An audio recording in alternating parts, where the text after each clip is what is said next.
Lisindise ukufika kwamaphoyisa ithwasa elibanjwe oqotshweni nemithi elisegcekeni lomuzi phakathi kwamabili. Umphakathi walingenela ngenduku ushuku liqeda.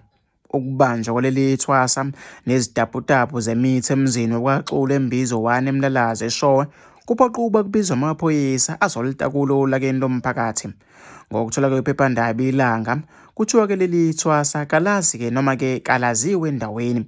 Belifikeleke komunye umuzi okuthiwa-ke ngokagobela walo oyinyanga eyaziwayo endaweni. Ngokubili noma-ke kubiwe ukuthi libanjwe ngumnumzane wakhona kwaXulu eyodumisa imoto elungiselela ukuhamba, kanti-ke uzosithola phezu kwalo licashile liphethe-ke imithi. Ilungu lomndeni wakwaXulu elicela ukungadalulwa ngenxa yokusabela impilo yalo lithe-ke lapha ekhaya kunetekisi esebenza ngokuthutha umphakathi.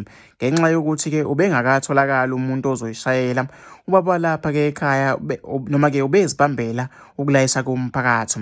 Kulokhu-ke usheshe wavuka enganakile ukuthi ihora-ke lesibili kusekuseni. Uphumile-ke njengenjwayelo wayodumisa itekisi, ubesezwa kumsindo eduzane kwemoto encane ebiyipake eceleni kwetekisi. Uthe uma-ke esondela wasithela-ke kulowo wesilisa ecashe kuyona. Umemeza izingane kwaphuma wonke umuntu, kwase-ke kubizwa nomakhelwane.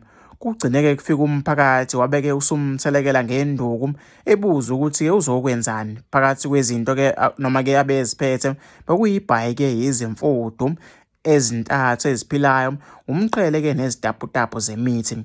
Ugcine-ke evumile ukuthi ungowakamaphumulo, wathi-ke ubethunywe-ke ngugobela wakhe, kusho-ke ilungu lomndeni wakwaXulu. Kube-ke sekufika amaphoyisa njengoba-ke umphakathi ubungasalanga-ke ubungasalawuleki, amthatha-ke ahamba naye.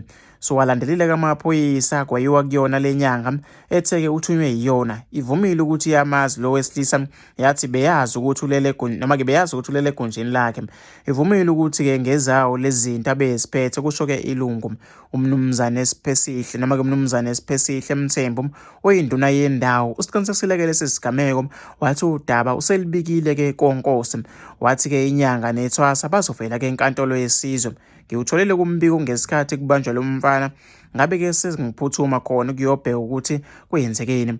Umphakathi umshayile-ke, ngabe-ke sengimshayela amaphoyisa ngoba ngibona ukuthi-ke uzofa.